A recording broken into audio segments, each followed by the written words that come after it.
Hello there. I wanted to come and talk about the high priestess and her power.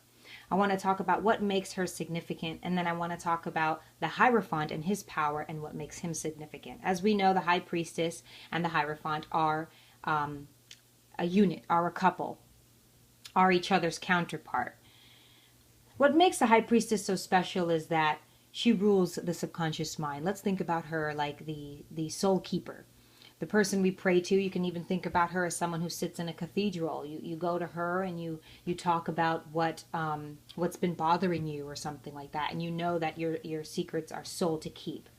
This is someone who does not sit on the physical realm, the physical plane. She sits in another physical realm of spirits. So she's a spirit guide, and you can often think about her as someone you pray to, someone who guides you, a light, an angel.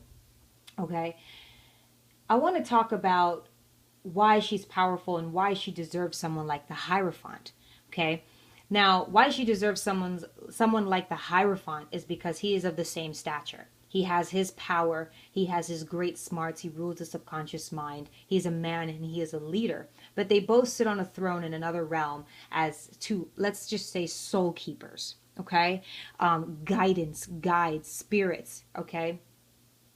Do you think that either one would become a victim of each other?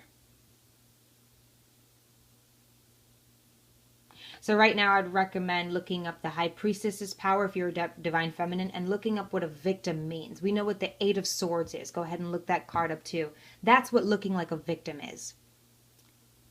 For a woman, in my perspective, I never want my Divine Masculine, my Hierophant, to think that I worship him at his feet. If you look at the Hierophant's card, there are two people sitting there. We like to talk about that card meaning, someone going to get counseling or what have you. But regardless, that shows the act of what the High Priestess and the Hierophant do. People come to them, they bow down and they kneel and they ask for help. They ask for forgiveness even. And we guide them, the High Priestess and the Hierophant guide them to betterness. We are always there, we are always watching, and we're ready and we're there and we're available for all of our clients. So much. But a victim is to another extent is more powerful. We wouldn't call clients victims because they're not a victim of any personal abuse that we would have bestowed on them. Do you understand? They're a victim of their own problems, and we get to know those because of our power and where we exist as Hierophants and High Priestess. Period. Follow me. The High Priestess would never fall to the Hierophant's feet. The Hierophant has power as the High Priestess does, just in two different realms, just two different, a man and a woman. Let's bring in the karmic so that people can understand a little further. This woman does not bow to his feet. She does, but she doesn't show it as such. Let's just go like that for what we see. She does not bow to his feet. She takes on all the responsibilities of a wife, of a caretaker, of a high priestess, no? This is why I reference the Charmed book in half of all my readings, because the devil is in all shapes and sizes. Not only sizes and looks, like they could be handsome and they can be beautiful, but from what they do. The Charmed book and the Charmed series is, there's three sisters, which in their bloodline, this Charmed book of spells to keep them the most powerful is theirs by blood, okay, or by royalty, however you want to go. Then there's demons who try to possess this book so that they can be able to alter the life or the course of anything good happening in life. Does that make sense? So because I'm calling her a karmic, we already know we put her into that perspective.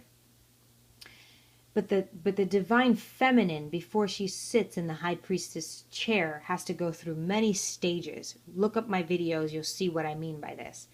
As she has that curtain in the back of her that symbolizes abundance, as the Empress does. So we have to go through multiple lessons to be able to get to that chair. At some point, some of us have admit defeat and fallen a victim, but that doesn't look proper because we are the ones who sit in the chair and have people come to us. We work in a profession, for an example. We sit in a cathedral. We sit in another realm. What does it look like that we stoop down to someone else's level and become a victim?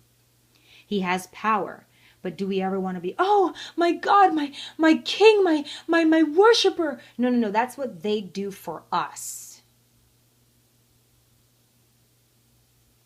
I hope this made sense. I hope you can take this and think about it, and think about how you may have ever portrayed yourself as a victim in your twin flame relationship, in your twin flame journey.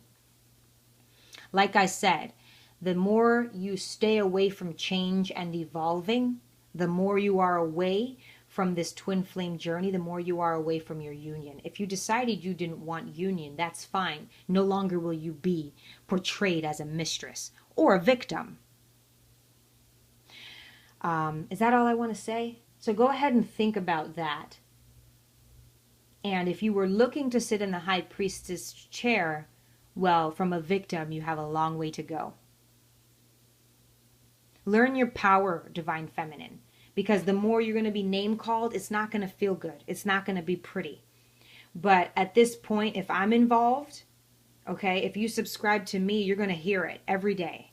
Okay, so let's step into our power, because we don't kneel. Thank you. Bye.